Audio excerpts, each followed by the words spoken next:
And welcome back to another podcast episode where we talk about all the different things with health and fitness to help you make educated decisions with your journey. I think that both Toby and I can agree that usually when you get on social media or you're looking up articles, there's always these extremes. I was having this conversation the other day. I think it was with you, Toby. I can't remember.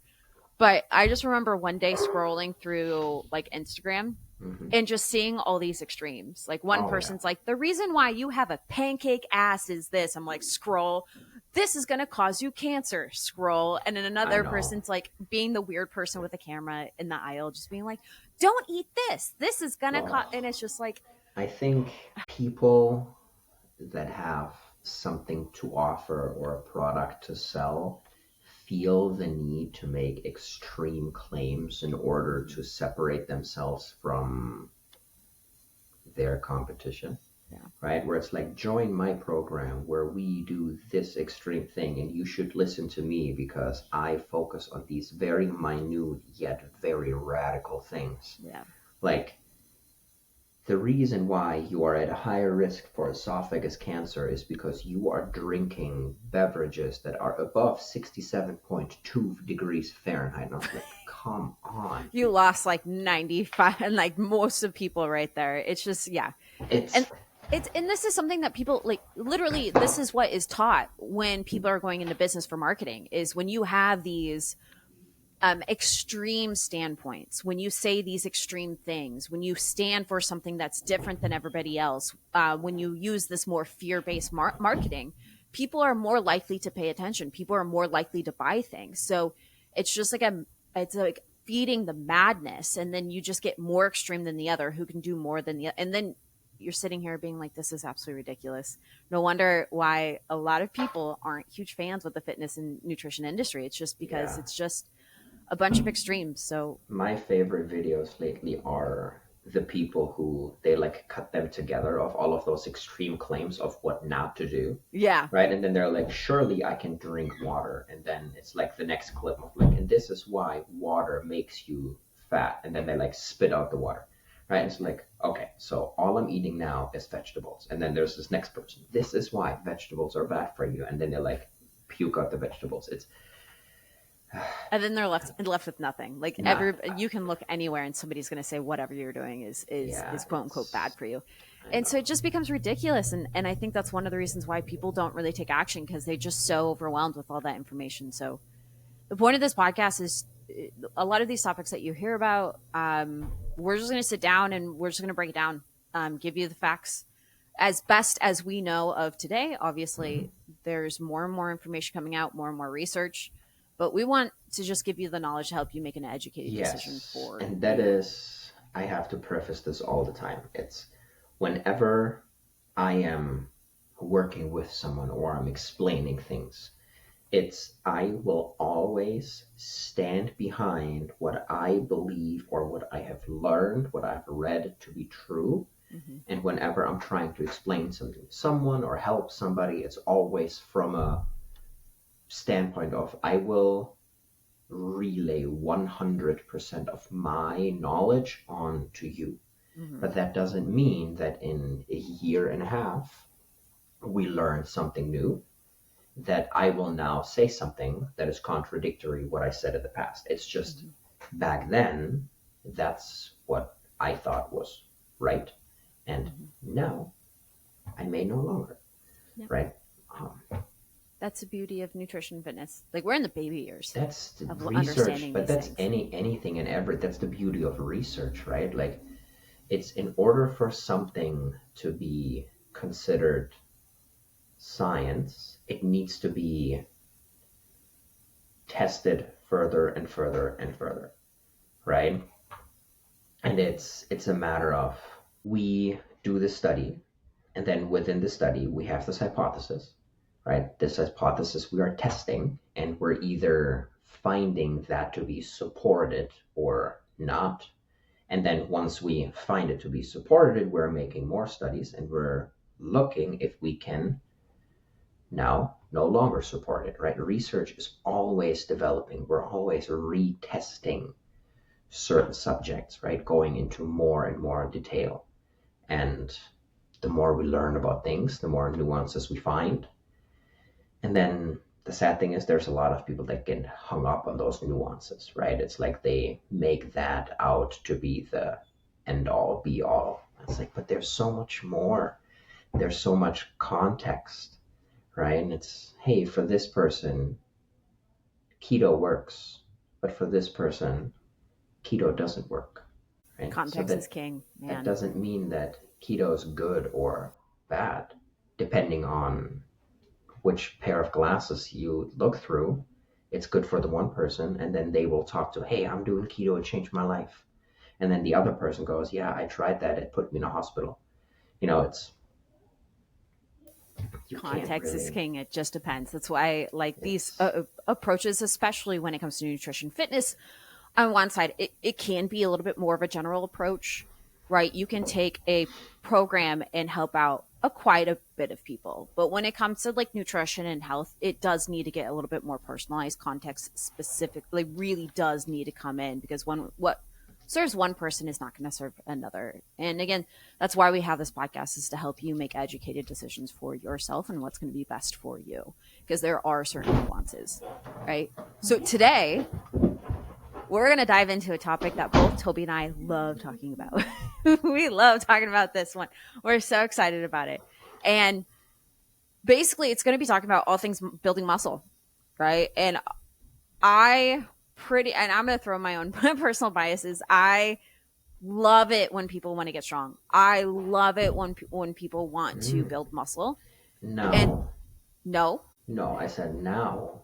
Oh, Oh, I thought you said no. I was like, no, we no, don't but like it. Did we change our mind? Like, I'm not on the no, same page. I think it's very, very important to, off the bat, draw separation. Getting really, really strong and really, really muscular are not one and the same, right? People that are strong men, or people that are power lifters or Olympic weightlifters at the professional level, like, they don't get judged based on how much muscle mass they carry, right? They get purely judged on how strong they are. What is the one number, the highest single number that you can lift? So there comes a point in time, and this is mainly for all of my listeners who I would say are 45 and older, where chasing a 1 rep max PR has diminished returns. That doesn't mean we can't get stronger over 6 to 15 reps, right? But building muscle doesn't mean that you are now competing in powerlifting, right? That you're now going to look like Arnold, or, for my this era friends, Sebum. Or ladies, you're not going to get super bulky and Like, get that bulky look. you're not gonna look like Holly Baxter, Yeah. If you're right? not familiar with Holly Baxter, absolutely gorgeous. She's 100%. phenomenal in the bodybuilding world. So much knowledge. So much knowledge as well. She's a dietitian. She coaches herself. She's phenomenal, but she is quote unquote bulky, but not the She used bulkiest to be. In the different categories that you can No. compete. But she purposely trains that way. She purposely eats that way, and she's done it for a long period of time. But just let you guys know, what we're talking about today is not necessarily about let's get you to being a strong man or a power lifter or a bodybuilder. It is for the general public. Building muscle tissue is for everybody.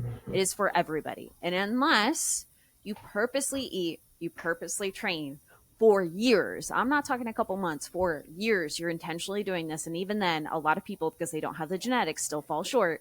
You are not going to get bulky. That's kind of like saying, hey, I am going to toast this toast, so now I'm a chef. And it's like, that's not how that works, right? So you have to intentionally put that in for a long period of time and respect that process, okay?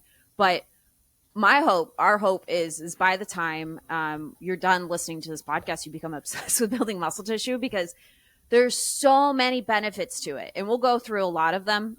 There's a lot of physical benefits, like if you have physical goals, like maybe changing your physique, but there's so many physiological benefits of making you healthier as a person. But also there's a lot of mental health benefits to it too. It's I know there's a lot of experts out there that are now referring to muscle as your longevity organ.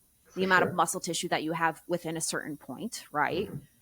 can determine your longevity and the quality of life that you live I would in a lot agree. of aspects.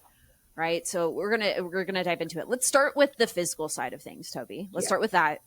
Um, Obviously, we talk about this a lot.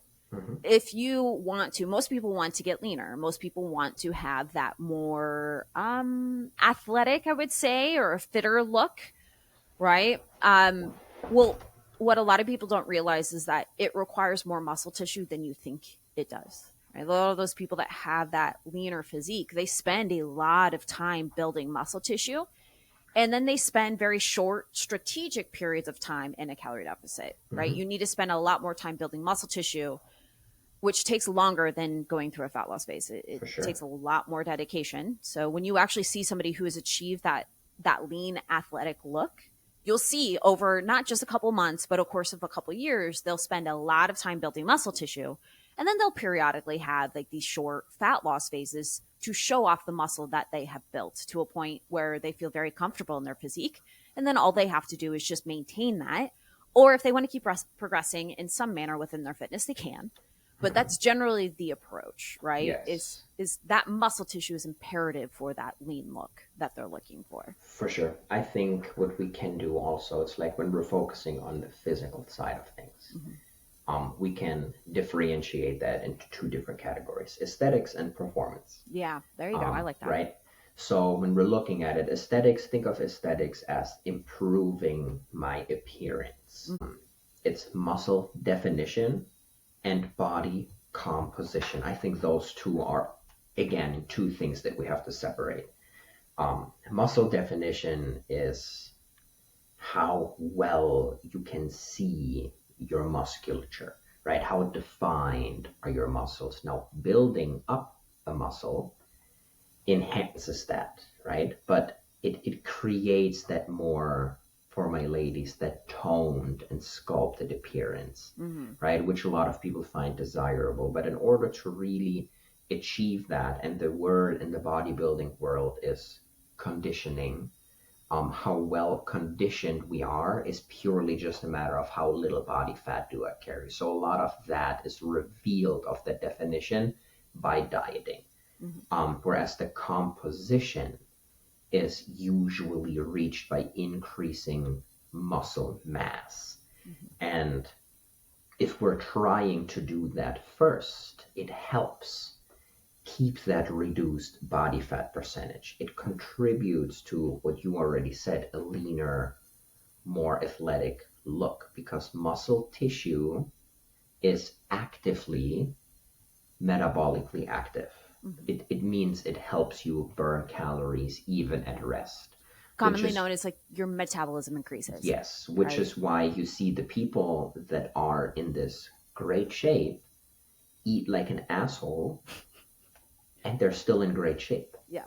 It's because staying in shape is easier than getting in shape. Yeah. Because once they have put in the years of work, and I don't mean to scare you away from wanting to do that, right? It's just putting in realistic expectations. The person that you put your finger on that you want to look like, they've most likely been dedicated at doing this for double-digit years. Yeah, Um, 100%. People widely overestimate what they can do in 6 months and widely underestimate what they can do in a couple of yes, years. there's this one social media person who posts a lot of videos of himself posing in the bathroom of like an LA Fitness or a Lifetime. Um, and there's people commenting on it, and they're like, "Oh wow, nice physique, dude." And he's like, "Yeah, thanks. I've been working a lot." And they're like, "How long did it take you?" And he says, "Guess." And they're like, "I don't know, 9 months, year and a half." He goes like, "No, 15 years." And they're like, "Oh my God, what? 15 years?" And he's like, yeah, like this takes a long, this takes a long time, Yeah. I right? tell my, How sorry, I didn't mean it's to interrupt. no, it's all good. It's I always ask these people that have this like we own a gym, right? So when people come in, it's like, yeah, but I don't want to look bulky, and I was like, don't worry, you won't. Yeah. How many people do you know since high school that have been going to the gym as a ritual and they don't look jacked? Like it doesn't just take consistency, it takes intensity, it takes food, it takes sleep, it takes proper supplementation, like it takes so much more, right? But it's like the groundwork is go. And now when we're looking at it on the performance side of things, try to improve, right? It's you don't have to change your rep range necessarily. You don't have to change your exercises and workouts necessarily, but you have to change the weights that you use, Mm-hmm. right? So if you don't track, like if you're already going to the gym and you don't track your weights, you don't know what weights you should be using or what reps you should be shooting for with a certain weight next time you go to the gym, shame on you.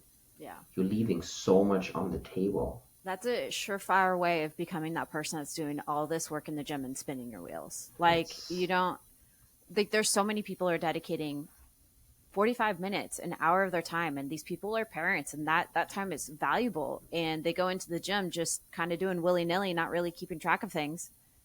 And it's like, it's if you're going to invest that time, and some people investing money, they pay for the gyms, they pay for mhm. programming, all these different things. If you're going to be putting that time and effort into things, you want to make sure that you're going to create the outcome that you're looking Yeah. for, And a high return on investment. this is a huge knock on CrossFit. How many people in a CrossFit gym do you know that go for years dedicated and they still look the same? Yeah. It's because they just never track their numbers. It has nothing to do with the program. The program says, hey, we're doing, I don't know, 3 sets of 8 at 75%. And then people are like, well, I don't know what my 75% is. We just say it's this. Like, what do you've been a CrossFit coach, you know, right? When people ask you, how much weight should I be using? I don't know, I don't dog. know. Like, Are you tracking your weights? yeah, like, do No. you not know? No, the last time I know my one rep max was from 15 years ago in high school. And I was like, maybe we should pay attention, Yeah. you And know? I mean, I don't even train for one rep max, but I know like what my top cap is on like things like 3, 5, Yeah, 6, 8 right. reps. And we just I have pay to attention to that know. kind of stuff. Yeah. We just have to know, Yeah. right? 100%. So there's a lot of physical benefits of building Yes. muscle, right? It can improve your performance. It can improve your strength. For those of you that aren't necessarily like trying to be like going into bodybuilding because I want to do all aesthetics. You're like, hey, like as a happy side effect, yes, I want to look better naked. Or you're not really trying to be a performance athlete, but you're trying to apply it to your life. Hmm. This is really, really beneficial. Like I when I'm coaching classes, I'm always like, hey, like we're pressing this over top of our head because we, at 80 years old, you want to be on a plane where a young 20-year-old's like, oh, let me help you put the suitcase on top of the carriage. And you're like, hell no, I got this shit. And you put it over top and they're like, yo, like that's why we're training here. Right. A lot of people really vibe with that. They want to pick up their kids. They want to be able to like play around with their family. They don't want to be in a wheelchair or on a walker. I think that's one of my Hmm. biggest fears is being in that position. That's a reason. A lot of the reasons why people lift weights is because you want that independence as you get older. For I've sure. seen this with my own family where independence just starts dwindling and they have to rely on everybody around them, and it terrifies me that that's going to happen to Stuff me. that hurts, Yeah. you know? So there's a lot of physical benefits of building muscle tissue, Yes. but there's also some physiological, some health benefits to it too, I which you think briefly mentioned one time is, or previously is like you increase your metabolism, which yeah, is a health benefit, for sure. right? I think one thing that that we skipped over, Ooh, um, what I is forget. that's part of performance, I would say, but also part of vitality, right? How well you can live your life is not just ability to do things, but longevity. That's part of, for me, part of performance, because performance doesn't just stop with sports. It's how well are you able to play the game of life, Hmm. right? Which I was I think I was talking to Calvin about this when we were discussing a research article, and I love this. They were explaining the difference between lifespan and health span. Mm, Lifespan is how long you live, but health span is how well you live within your yeah. lifespan. How many people do you know that spent the last 25 years of their life miserable because they're like in poor health? Mm-hmm. And that's, to me, that's not a life. I mean, it is, don't get me wrong. It's when I say that's not a life worth living, I don't mean that I think everybody who is in poor health should end their life. Yeah. Yeah. It's not how I want to live my life. Like I Yeah. want to be that 87-year-old hiking up the mountains in Phoenix. 100%. Like, and the groundwork for that has to be put in now, right? It's joint support. Strong muscles provide better support and stability to joints, right? When I tore my ACL, it's like I didn't need to have surgery. I did, but I didn't need to because the muscles, the doctors were like, well, your quad muscles are strong enough. They can do the work for the ligament, Mm-hmm. right? There are a few things that you can't do, like full speed change direction. I was like, well, I want to be able to do those things, Mm-hmm. right? But it's strong muscles provide joint support. And now, as we're getting older, we know that past a certain age, um, I believe the research says after the age of 65, 1 in 3 falls results in serious injury. First off, muscle provides cushion. So if I'm falling, I'm cushioned. Mm-hmm. But what if I can prevent falling, right? Increased muscle mass enhances balance and coordination. It's if you are stronger, you have more muscle mass, the likelihood of you falling is less, right? So if you know that your grandparents are being a little wobbly on their feet, right? As we age, we lose muscle mass. Get them to be active. Bring them to the local gym. Take them with you, and it's most of them aren't doing a lot. Just doing a little bit, going through the motions. God, so many gyms are set up nowadays where they have the machines set up in a circuit form. And you can just go like down the lane and then back behind it, and it gives you a total body exercise. Mm-hmm. Risk of injury is very, very small. Now, will that be enough for you to like look yoked? No. But if I'm 73 and that's the first thing I'm doing in like the past 30 years, yes, that will do, Mm-hmm. right? But it's, Percent. to me, that's part of performance, right? Like to me, that's physical. I didn't mean to change gears on you, but to No, me, you're that's good. No, that physical. was a fantastic Um, point. 100%. There's more than just like athletic performance. It's like performing in life. for It's sure. living your best life. 100%.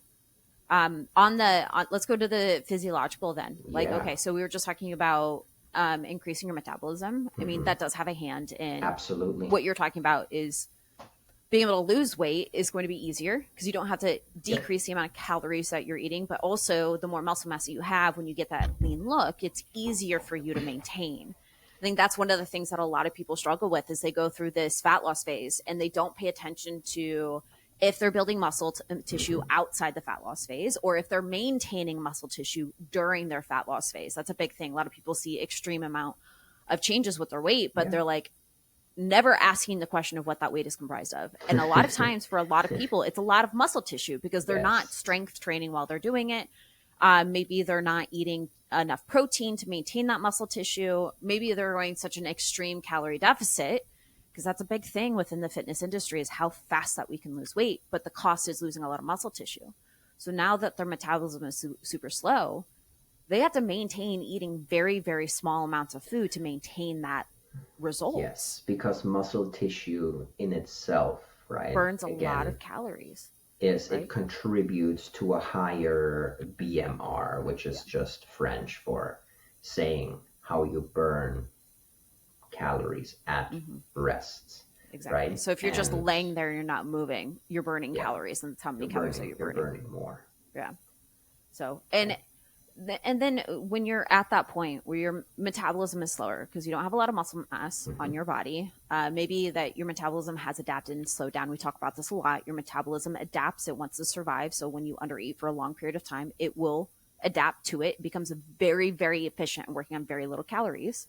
Then people are like, okay, why do I struggle? I'm eating so little, but I gain weight over a period of time. And it's like, Mm-hmm. what are you doing on the days that you're living your life? You're going out to dinner with your significant other. You're enjoying a pizza party with your friends, all these different things. Because you have a slower metabolism, you start eating like a normal person. That's putting you in an extreme calorie surplus versus somebody that has a healthier metabolism, has more muscle mass on their body, right? Eating a piece of pizza or enjoying a dinner night with a couple of glasses of wine, that's not going to put them in an extreme calorie surplus. It's Mm-hmm. easier for them to live their life and maintain that leanness, right? And that quality, I would even say quality of life, your For ability to sure. be able to go Absolutely. not avoid these foods because you have to eat so little to maintain the physique that definitely hits a lot of people's quality of life. I've also seen this as a coach. It's like it really hits the relationship with food and themselves too. They Mm-hmm. become feel very, very restricted.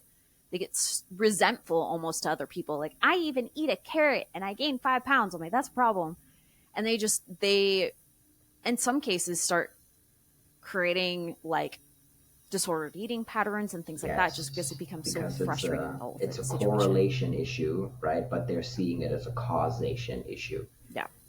But when we're talking about quality of life, I also think mood improvement. The better of a mood Mm-hmm. I'm in, the better life I perceive life as more positive, Mm-hmm. right? So when you're in a super good mood, even the most complicated tasks that you're faced with usually don't piss you off as much. Yeah, you have Whereas if you more emotional stability. whereas if you're in a shitty mood, like I don't know, like you tip over your water bottle and you have like I don't know 5 drops on your desk, you're just losing your mind over it. Oh, this Right? reminds me of a reel that was really popular, I think, last year. And it was like a beagle on the couch. And there was a ball, and he was playing with a ball.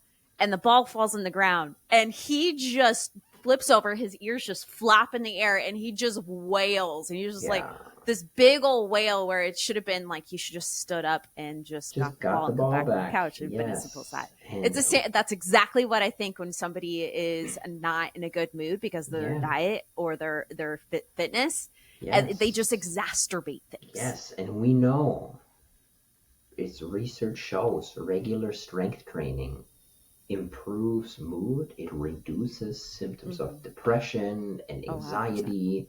You release 100%. endorphins, which is one of your brain's happy chemicals. This is actually super cool. So in the gym we own, we have a lady that is struggling with Alzheimer's, Mm-hmm. and she travels a lot back and forth to Phoenix with the Alzheimer clinic there.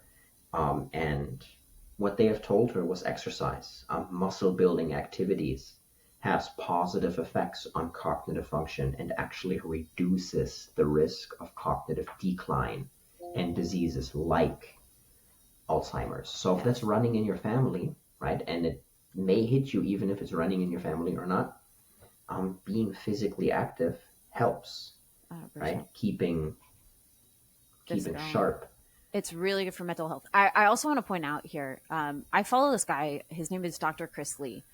And so basically what he specializes in is neuroscience, Mm-hmm. self-regulation, and stress management.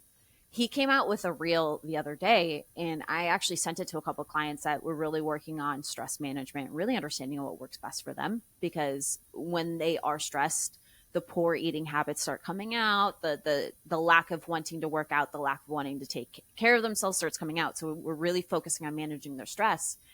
And one of the reels that he came out with, he's like, actually, majority of people would benefit from working out, something like working out or Tabata, to help manage their stress rather than trying to down regulate, right? There's so many people who are like, hey, when you are stressed, journal. When you are stressed, reflect, meditate, all these different things. But he's like, there's a good amount of people that would actually benefit from doing the opposite of doing something like Tabata or lifting heavier weights because there's so many different types of stress. There's physical stress, there's mental stress, but there's even stress where it feels like you have too much on you, right? If you're Mm-hmm. doing too much, you're overstimulating yourself, you're burning yourself out. Yes, rest, digest, things like that. But if you are somebody that feels stuck in life, feels frustrated, doing something, upregulating yourself, doing something that's gets your heart rate up or something hard or challenging in the gym can actually help you in the long run manage your stress better. Mm-hmm. Oh, and there was another thing. Remember last year when we partnered with Fire, Forging Mm-hmm. Youth Resilience? We had one of their members, it's a nonprofit for those of you who are listening, that dedicate their time in helping youth, underprivileged youth, to create a community and improve their life through community fitness. And they have therapists on staff because a lot of these kids are going through some really tough times, and to help them manage some of the things that they're opening up with in group sessions, they need to be there. And one of the things that she said on one of our trainings that we did was that when somebody is doing something hard, like going through a high intensity class or lifting heavier weights or things like that, what you're doing is teaching somebody how to deal with difficult moments, being in uncomfy situations. Your heart rate's up or you're lifting a heavy weight and it kind of scares you. You're learning how to do this skill within the gym. So that way, when somebody's having a panic attack, you know how to sit in that uncomfy feeling and control your breath, just like you're doing some like sprints and you're having that uncomfy feeling, but you're learning how to sit there and control your breath, right? Or if you have to go through something hard in life, you don't run away from it, you run towards it. Kind of like, I have to lift this heavy weight. I'm kind of scared, but I'm going to do it anyways. Like, it helps them learn key skills in life that they need in order to just be stronger mentally by learning how to do this kind of stuff in a controlled environment like a gym. Right. And we also interviewed quite a few of those kids. And all of the, I think two of the people that we interviewed, they're actually going into in some type of research in college to really dive into like mental health and physical fitness, because it impacted their life so much. They saw all the kids that were within the program, saw how that impacted their lives as well. They wanted to be a part of that change as well. So it's like, there's so many benefits on the mental side too. So many. That was it. That was it. That's all. No, I was just wondering. I didn't want to interrupt, and then there was a pause, and I didn't want you like, "Hey, are you done?" Knowing me, I do talk a lot. Yeah, no, I is done. I mean, No, there's a lot more on the yes. list of things. There's so many things, right? We can look at. You just talked about lifespan and health span. Mm-hmm. Strength training and building muscle can increase both. Mm-hmm. Right? So when we're looking at health span, things as we get older change, and there are certain age-related diseases that we fall into. Type 2 diabetes is one of them. Building muscle improves insulin sensitivity, which is the exact opposite. So it helps in better blood sugar regulation, which reduces the risk of type 2 diabetes. Mm-hmm. But it also reduces the risk of other chronic diseases like cardiovascular disease, which is the #1 killer in the United States, right? Obesity, it keeps obesity on the low because it helps burn calories at rest. It helps to prevent brittle bones, right? Osteoporosis. We know as we age, our bones grow weaker, and as we're strength training, there's a law. I believe it's called Wolff's law that reads that bones grow stronger in the direction that they experience force in. So if my bones are under load as I'm strength training, my bones will grow stronger in that direction, right? So not only will I grow more muscle and be healthier and look better, but my bones grow stronger, right? And then on the lifespan side of things, higher muscle mass is actually associated with lower mortality rates, right? Which makes maintaining muscle as you age so critical. Mm-hmm. Because not only do we want to live long, and we want to live prosperly, right? We want to live well. I don't want to like spend the last of my 15 years in a hospital bed. Like, no. Fuck that. No. That's not how I want to live my life. I mean, we were talking about this before, where there's some professionals out there that believe that building muscle is the longevity organ. Yeah, right. I agree. For example, Dr. Gabrielle Lyon, one of the leading researchers in this area, one of the things that she always says is that if we shifted our perspective of trying to lose weight to trying to build muscle tissue, we wouldn't be struggling with obesity. We wouldn't be struggling with a lot of these chronic diseases that we're struggling with in society. That we need to shift our focus to building more muscle tissue instead of doing all these chronic dieting things. Let's just focus on like building more muscle tissue, getting healthier as an individual, and we wouldn't be struggling with that kind of stuff, which is a really interesting shift of perspective, especially like for how many, like since we can remember, for most of us, all we've been preached to is we need to eat less and move more. We need to do more cardio. We need to eat in a calorie deficit. And that's the answer to solve all of our problems, whether we want to look better naked or be healthier or anything like that. And it's a shift in perspective of like, no, we should be building more muscle tissue. We should be focusing more of our time building strength in the gym, lifting weights, eating enough food to support this and support building muscle tissue. So I love this direction of where we're going with things because I honestly 1,000% can get behind the aspect of that where we should be focusing majority of our time. Like I said before, the beginning of our podcast, it surprises a lot of people when I say this. It's like your issue, the reason why you're probably not seeing the results that you're looking for is you're constantly chasing after the idea of losing weight, where we need to start chasing after the idea of eating more food and building more muscle tissue. That is what's actually going to get you where you need to be. It blows people's mind because again, like I've been there like since day number one. That's all we've been taught. It's just kind of conditioned that way. So when we're shifting that perspective, it's kind of hard to believe, but we've seen it time and time again with our own clients. Significantly happier. They have a higher metabolism, but on the mental and physical side of things, we have clients coming back with better blood work. We have clients consistently being like, hey, I'm no longer on anxiety medication. I'm no longer on depression medication. Or they're decreasing those things too. And it's not because we're saying that we're solving those things. It's just the massive amount of benefits to when you actually learn how to properly fuel your body, when you focus on building strength and so much more. I have a member at my gym. She's in her 70s and she was told to stay away from strength training. Mm-hmm. And she said, well, I can't do that. I can no longer see this doctor, so I will go somewhere else. And she kept going to the gym. And now she just a couple of months ago got her annual physical. And the doctor was like, I don't know what you're doing, but keep going. Like, exactly. Your muscle mass is actually higher than it was last physical. It's whatever you're doing, keep doing that, right? And it made her so happy, right? And that's why I do what I do, right? And I think that's why you do what you do. Yeah.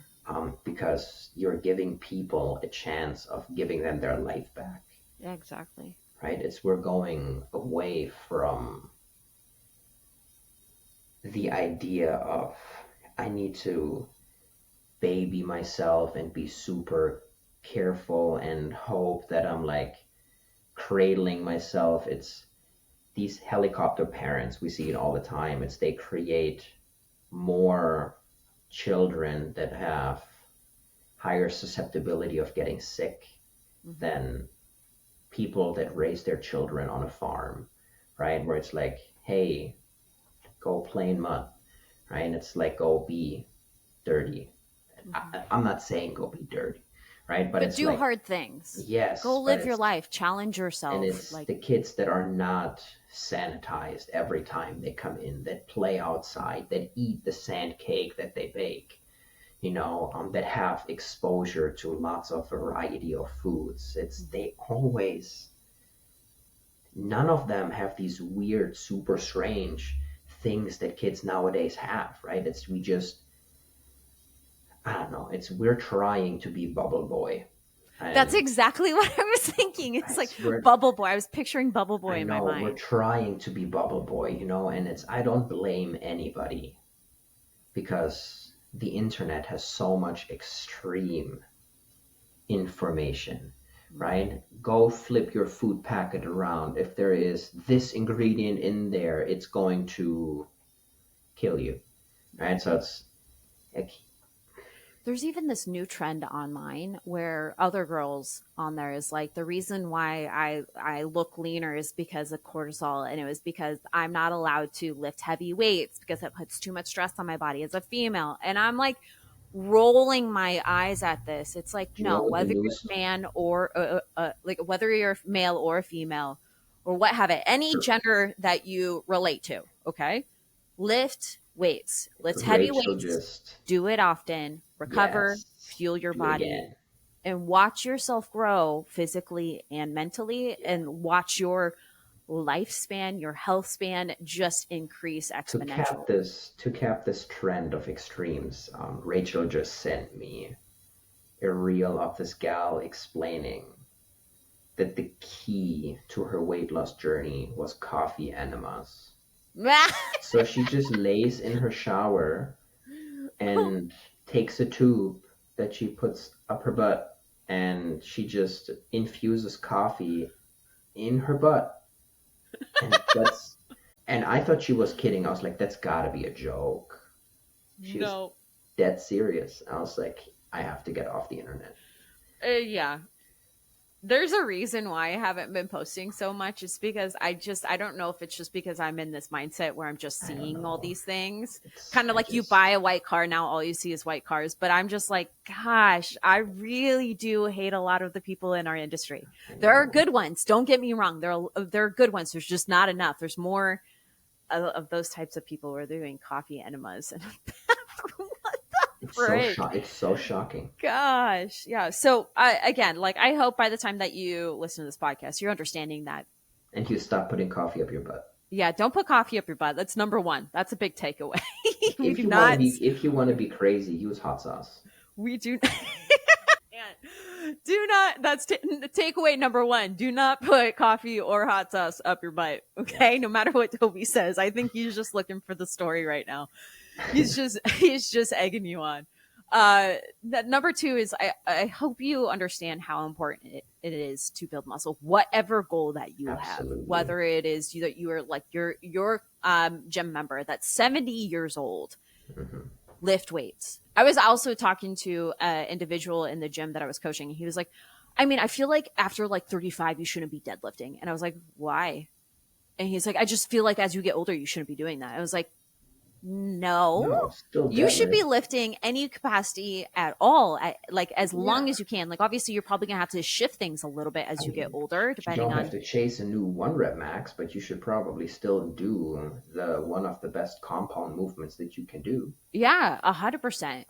I even commented like I used to be a weightlifter, and masters was the best thing because I saw people at any age, both men and Hmm. women, 50s, 60s, 70s, even the 80s, So coming up cool. and lifting heavy things. And it's relative. As you get older, you might not be able to lift as much weight as in your 20s if you've been doing it for a long period of time, but you should still be lifting in sub I don't capacity. know, man. There are some grandmas on the internet who are like in their 80s. You see those, and they deadlift like three Yes. plates, and I was like, that's Yes. There's a badass. gentleman that's a personal trainer online. I think he's from Australia or New Zealand or something. He's got an accent, and he trains his mom in his garage, and he always takes the videos of her doing deadlifts. And it was like 300 pounds, and it was for a Hell yeah. couple of reps. Hell yeah.